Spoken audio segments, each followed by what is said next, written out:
Dans cette leçon, nous allons distinguer deux grands types d'adjectifs, les adjectifs classifiants et les adjectifs qualifiants. Cette distinction est essentielle pour comprendre ensuite les effets de sens liés à la place de l'adjectif. Un adjectif classifiant sert à classer un nom dans une catégorie. Il ne donne pas un jugement. Il ne traduit pas un point de vue personnel. Il permet simplement d'identifier un type. Par exemple, dans l'expression « l'espèce humaine », l'adjectif « humaine » sert à distinguer cette espèce des autres espèces. Il ne s'agit pas d'une appréciation, mais d'un classement objectif. À l'inverse, un adjectif qualifiant introduit une appréciation, un jugement ou une évaluation par rapport à une norme implicite. Il peut être mélioratif, comme dans un meuble confortable, péjoratif, comme dans un meuble délabré, ou encore exprimer un écart à la norme, comme dans un meuble gigantesque ou un meuble étrange. Dans ces cas, l'adjectif dépend du regard du locuteur et peut varier selon le contexte. Sur le plan sémantique, on distingue deux différentes valeurs de l'adjectif, les adjectifs classifiants et les adjectifs qualifiants.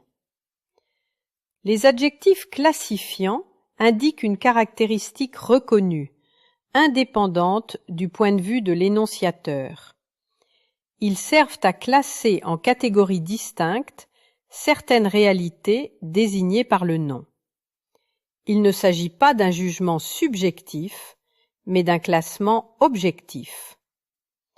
L'exemple, l'espèce humaine, illustre parfaitement cette fonction. L'adjectif humaine ne signifie pas compatissante ou bienveillante. Il ne qualifie pas moralement l'espèce. Il permet simplement d'identifier une espèce distincte de l'espèce animale ou de toute autre forme d'espèce qui constituerait une sous-classe complémentaire dans le domaine des espèces. L'adjectif fonctionne ici comme un opérateur de catégorisation. Ce type d'adjectif est fréquent dans les domaines scientifiques, juridiques ou techniques. On parlera d'énergie solaire, de maladies virales, de régime alimentaire végétarien, de système politique démocratique. Dans chacun de ces cas, l'adjectif classe le nom dans une catégorie reconnue. Il n'est pas graduable. On ne dira pas très solaire ou un peu démocratique dans un usage classificatoire strict. À l'inverse, les adjectifs qualifiants expriment une appréciation qualitative de la réalité désignée par le nom avec lequel ils sont en relation. Cette qualité reflète le point de vue appréciatif de l'énonciateur. On peut ici évoquer la modalité 3 de Cuglioli, c'est-à-dire l'intervention explicite du sujet parlant dans l'évaluation. Selon le contexte, une appréciation peut être méliorative, péjorative ou renvoyer à une altérité par rapport à une norme implicite. Un meuble confortable constitue une appréciation méliorative. Le locuteur évalue positivement la qualité du meuble. Un meuble délabré correspond à une appréciation péjorative. L'état du meuble est jugé négativement. Un meuble gigantesque implique une comparaison à une norme de taille. Il renvoie à l'opposition grand ou petit. Un meuble étrange implique une comparaison à une norme de normalité. Il renvoie à l'opposition normale ou étrange. Ces adjectifs sont graduables. On peut dire très confortable, particulièrement délabré, extrêmement étrange. Ils dépendent du contexte et du regard porté sur l'objet. Ainsi, dès cette première distinction, on comprend que tous les adjectifs ne fonctionnent pas de la même manière. Certains classent, d'autres évaluent. Lorsque l'on observe la place de l'adjectif en français, une tentation apparaît, celle de croire qu'il existe une règle simple, presque mécanique. Pourtant, la réalité est plus nuancée. Après le nom, on trouve en premier lieu les adjectifs classifiants, descriptifs, distinctifs et de relation. Il s'agit notamment des adjectifs de couleur, de nationalité, de goût, d'apparence ou de style. Une robe rouge décrit une couleur. Un soldat anglais indique une nationalité. Un vin doux décrit un goût. Dans ces exemples, l'adjectif précise une propriété descriptive stable. Il ne traduit pas un jugement affectif. Il identifie un type à l'intérieur d'une classe. Après le nom, on trouve également les adjectifs modifiés par un adverbe de plusieurs syllabes. Par exemple, un homme vraiment mauvais. La présence de vraiment alourdit le groupe adjectival. Le français tend à placer les groupes syntaxiquement plus lourds après le nom. Les adjectifs accompagnés d'un complément sont aussi placés après le nom. Un chanteur agréable à écouter. L'adjectif agréable ne peut pas être dissocié du complément à écouter. L'ensemble forme un bloc syntaxique complexe. Les adjectifs de plus de 3 syllabes sont généralement postposés. Une fête extraordinaire en est un exemple. La longueur phonologique influence l'équilibre rythmique de la phrase. Les participes utilisés comme adjectifs sont également placés après le nom. Un étudiant fatigant. Un pull sali. Ces formes conservent un lien avec le verbe et se comportent comme des expansions descriptives. Lorsque deux adjectifs sont liés par une conjonction, ils sont souvent placés après le nom. Une pièce grande et claire. Des personnes jeunes et belles. La coordination crée un groupe adjectival développé qui favorise la postposition. Avant le nom, en revanche, on trouve les adjectifs qualifiants affectifs et appréciatifs. Un bel enfant. Un petit oiseau. Une bonne surprise. L'antéposition produit un effet de proximité subjective. L'adjectif semble intégré au nom et participe à la construction globale du référent. On trouve également avant le nom des adjectifs courts et courants comme petit, moindre, gentil, joli, gros, autre. Par exemple, une autre fois. Leur fréquence et leur brièveté facilitent l'antéposition. La plupart des adjectifs intégrés au nom sont placés avant celui-ci. Les jeunes mariés. Le beau-frère. Dans ces cas, l'adjectif est presque lexicalisé avec le nom. Les adjectifs qualifiant des noms propres se placent aussi avant le nom. L'incroyable Dr Watson.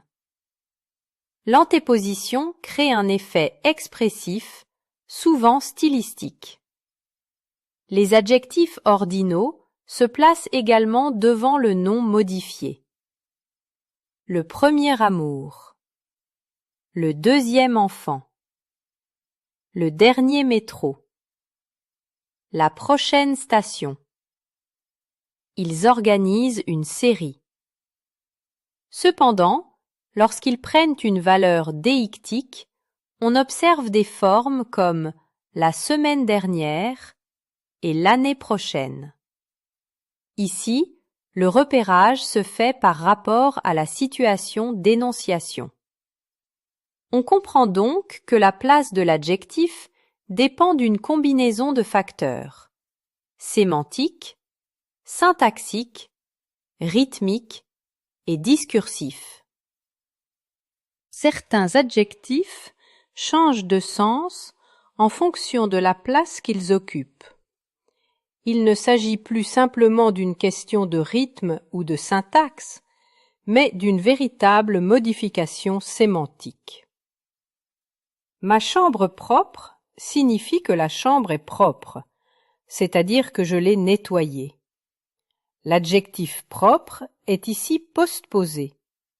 Il attribue une propriété objective au nom. Il décrit un état. Ma propre chambre signifie autre chose. Ici, propre est antéposé. Il ne décrit plus la propreté. Il sert à repérer la chambre par rapport au possesseur. Il signifie ma chambre à moi. L'adjectif ne qualifie plus la chose en elle-même, mais la relation entre le référent et le sujet parlant. Une voiture ancienne désigne une voiture ancienne au sens chronologique, souvent une voiture de collection. L'adjectif postposé attribue une propriété liée à l'âge. Une ancienne voiture désigne la voiture que je possédais auparavant. L'adjectif antéposé signifie ici ex. Il ne renvoie plus à l'âge intrinsèque du véhicule, mais à son statut dans une succession. Un ami vieux signifie un ami âgé. L'adjectif postposé décrit une caractéristique physique. Un vieil ami signifie un ami de longue date par rapport au possesseur. L'adjectif antéposé ne décrit pas l'âge biologique, mais l'ancienneté de la relation. Dans chacun de ces cas, la postposition correspond à l'attribution d'une propriété. L'antéposition correspond à un repérage, à une relation, à une requalification du référent dans le discours. On observe ici un changement de modalité, c'est-à-dire un passage d'une valeur classifiante ou descriptive à une valeur appréciative. Un homme grand décrit simplement la taille d'un individu. Il s'agit d'une propriété mesurable. L'adjectif postposé fonctionne comme un descripteur. Un grand homme ne renvoie plus à la taille physique. Il désigne un homme remarquable par ses actes, par son importance historique ou morale. L'antéposition introduit une valeur évaluative. Un homme bon décrit une qualité morale. Un bonhomme, en revanche, constitue une forme lexicalisée. Le groupe forme une unité nominale familière. Le sens n'est plus strictement compositionnel. Un homme brave signifie courageux. Un brave homme évoque quelqu'un de simple, honnête, sympathique. L'antéposition adoucit et globalise la qualité. Un bonhomme sale signifie qu'un individu est sale. Mais un sale bonhomme constitue une évaluation péjorative. L'antéposition de sale renforce la dimension subjective. Un homme pauvre signifie un homme sans ressources financières. Un pauvre homme exprime la compassion. L'antéposition modifie la portée sémantique. Dans tous ces exemples, la place de l'adjectif déplace l'axe interprétatif. On passe d'une propriété objective à une appréciation globale. Un autre type de changement de modalité apparaît ici, la distinction entre propriété et unicité. Un homme seul décrit un homme isolé. L'adjectif seul, postposé, attribue une propriété. Il s'agit d'un élément quelconque de la classe des hommes. Un seul homme signifie qu'il n'y en a qu'un. L'adjectif antéposé marque l'unicité. Il transforme la référence quantitative. Un homme curieux signifie un homme qui est curieux de nature, qui manifeste de la curiosité. Un curieux homme signifie un homme étrange, atypique. L'antéposition produit un effet de singularisation. Un exercice simple signifie un exercice facile. Un simple exercice signifie seulement un exercice, rien de plus. L'adjectif antéposé introduit une valeur de minimisation. On observe ici un passage d'une propriété descriptive à une qualification non quelconque, c'est-à-dire spécifique ou unique. La différence entre la dernière semaine et la semaine dernière illustre un changement de repérage. La dernière semaine correspond à un repérage par rapport à une série. Il peut s'agir de la dernière semaine d'un trimestre, d'un projet ou d'un événement. L'adjectif organise une séquence interne. La semaine dernière correspond à un repérage par rapport à la situation d'énonciation, ce que l'on peut appeler site. Il s'agit de la semaine précédant le moment où l'on parle. Dans le premier cas, le repérage est interne à une série. Dans le second, il est déictique. La gentillesse même correspond à une identification au type, au centre organisateur. L'expression signifie que l'on atteint l'essence même de la gentillesse. Il s'agit d'un repérage en extension et en intention lié à la qualité. La même gentillesse correspond à une identification à un autre élément de la classe. On compare une occurrence à une autre. Il s'agit d'un repérage en extension lié à la quantité. La place de même modifie donc la structure référentielle et le type d'identification. On observe parfois des nuances sémantiques entre un adjectif masculin et sa forme féminine connotée négativement. Postposé, un homme galant signifie un homme courtois avec les femmes. Une femme galante peut renvoyer à une connotation péjorative associée historiquement à l'idée de femme légère. Antéposé, un galant homme désigne un homme qui a de l'honneur, un homme courtois. En revanche, une galante femme n'est pas attestée. La variation connotative révèle ici des asymétries culturelles et historiques dans l'usage de la langue. On retrouve cette variation connotative entre le masculin et le féminin dans d'autres adjectifs. C'est le cas pour grand. Lorsque l'adjectif est postposé, un homme grand signifie un homme de grande taille. Lorsque l'adjectif est antéposé, un grand homme signifie que l'homme est grand par ses actes, qu'il a fait de grandes choses. Or, cette différence de sens n'est pas toujours attestée au féminin. Qu'on dise une femme grande ou une grande femme, on aura tendance à comprendre dans les deux cas qu'il s'agit d'une femme de grande taille. Nous devons toutefois de nuancer notre propos. En effet, les mœurs évoluant, cette neutralisation de sens est un peu moins vraie au XXIe siècle. Aujourd'hui, Si on dit une grande femme, on pourra comprendre qu'il s'agit d'une femme qui a fait de grandes choses. Cette bibliographie succincte vous permettra d'approfondir ces concepts. Pour conclure, la place et le type d'adjectif en français sont essentiels pour nuancer le sens et exprimer différentes réalités, qu'elles soient objectives ou subjectives.